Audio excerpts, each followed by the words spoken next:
ambition to be the owner of the tallest building in town, and go through all of the right steps to get there. If you really want it, and have the skills to do it, and the patience to weather all of the storms, your ambition will lead you there. Having the ambition to do what it takes to get you where you want to go is good. Ambition is creative and constructive. Ambition is an expression. It's something inside of you want to express in a positive way. I'm sure you have dreams of accomplishing great things. Are you ambitious enough to realize these dreams? Are your dreams strong enough to pull you toward your future? Are they vivid enough to see the end result now? Are they worthy of doing until you get there? What are your reasons for creating these dreams? Reasons vary from person to person. I bet if you did a little soul searching, you could come up with a fairly strong list. The list of reasons. Why is it so important to achieve these dreams? What are you trying to express? These reasons for accomplishing great things are different for everybody. There are personal reasons, sometimes uniquely personal reasons.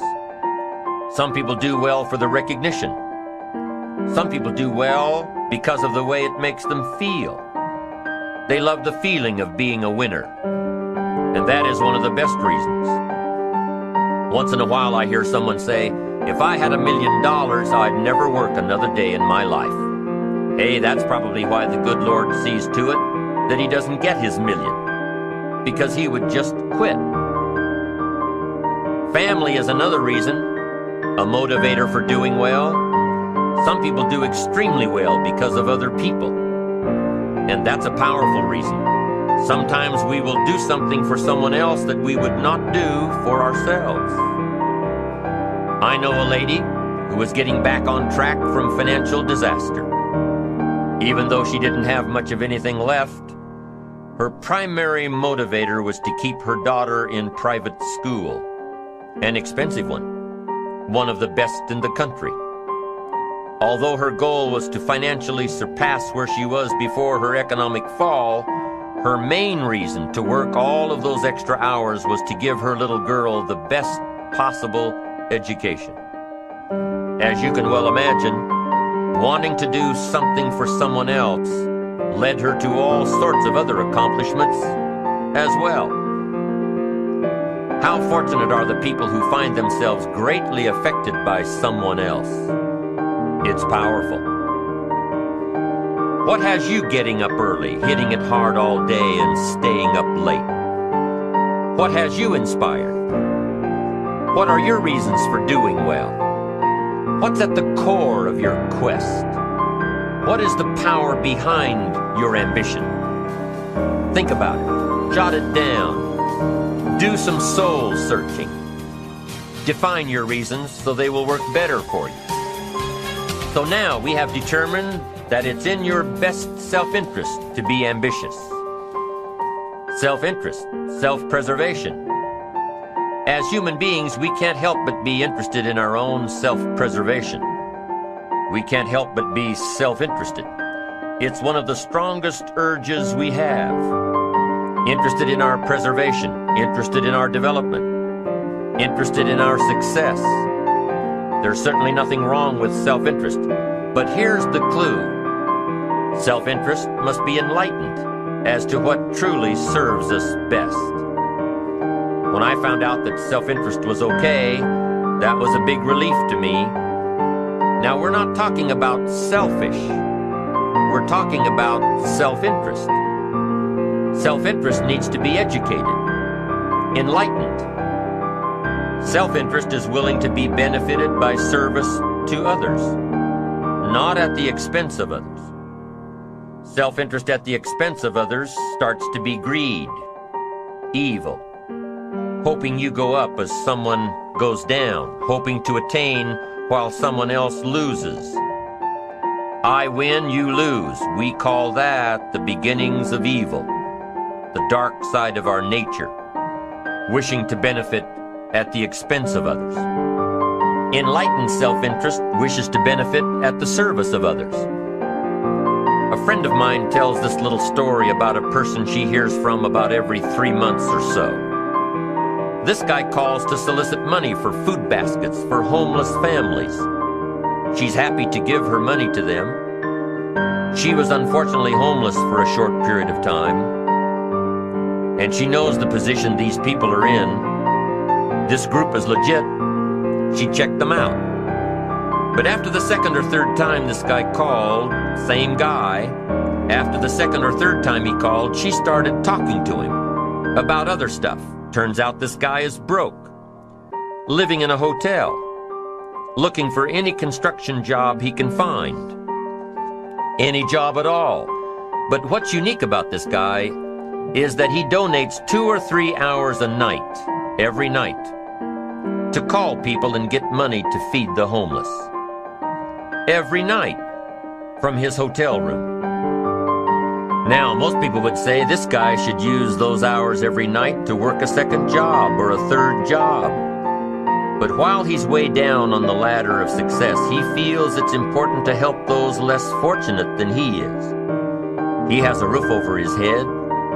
He makes enough to feed himself. And my friend says that every time she talks to this guy, every 2 or 3 months, he's doing better. He's digging himself out of debt. He's starting to save money. He thinks he'll be able to move into an apartment in another month or 2. Now, recently an interesting thing happened. My friend was talking with an associate of hers. She's single, lives in a big house, needs to find a handyman to help her out on a regular basis. Someone who can build an addition onto her house. So my friend told her about this guy. The only reason this guy ended up being hired was that my friend's associate was touched by his dedication to service, while he, himself, was down and out. Service. Success at the service of others. Now, this guy isn't rich by any stretch, but through my friend's network, he now has constant work, doing things around several people's houses. And now he's in a place of his own. And guess what he does every night? He's still making phone calls to get money to feed the homeless. What great character this man has. Enlightened self-interest leads to wealth. Self-preservation leads to poverty. Somebody says, well, I can't be concerned about other people. I have to pay attention to myself. Well, then you'll always have to. Somebody says I can't be concerned about other people's bills. I've got enough worries trying to pay my own. Well, then you'll have to worry about them for the rest of your life. The best way to get that monkey off your back is to turn your attention around. Once I understood some of this stuff, I'm telling you, it revolutionized my whole life. Now, self-interest is okay, yes. But here's what self-interest must be if you truly want to be happy. It must be enlightened. It says, don't keep your attention on yourself if you want your life to work out well. Turn your attention to others. In your own self-interest, be enlightened. Truly act in your own self-interest by making an investment in service to others. Next, if you wish to receive, now, there's nothing wrong with wishing to receive. It's part of self-interest. But here's the enlightened part. If you wish to receive, you must give. Some people say, if you give, it's gone. No, no. Not if you're educated. If you're stupid, yes, it's gone. But if you're enlightened, chances are, if you give, you've invested. And what do we expect an investment to do? Return. Get back what you put out? No. We expect it to return, multiply. Bigger, greater, better.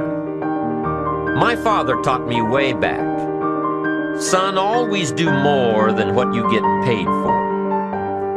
Now, some individuals might argue with that. They'd say, no, you're going to mess up the whole program. I know they're wrong. In my own self-interest, I did what my father taught me, to always do more than I got paid for. Why?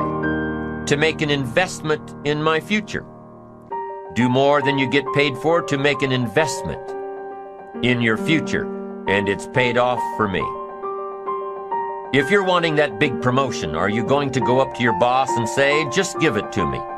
I'll work harder if you just give me that promotion"? No, it doesn't work that way. You've got to do more in your current position so that you get noticed, so you stand out from everybody else. So the boss says, "Hey, we've got this position opening up, and I think we should give it to Nancy. She does so much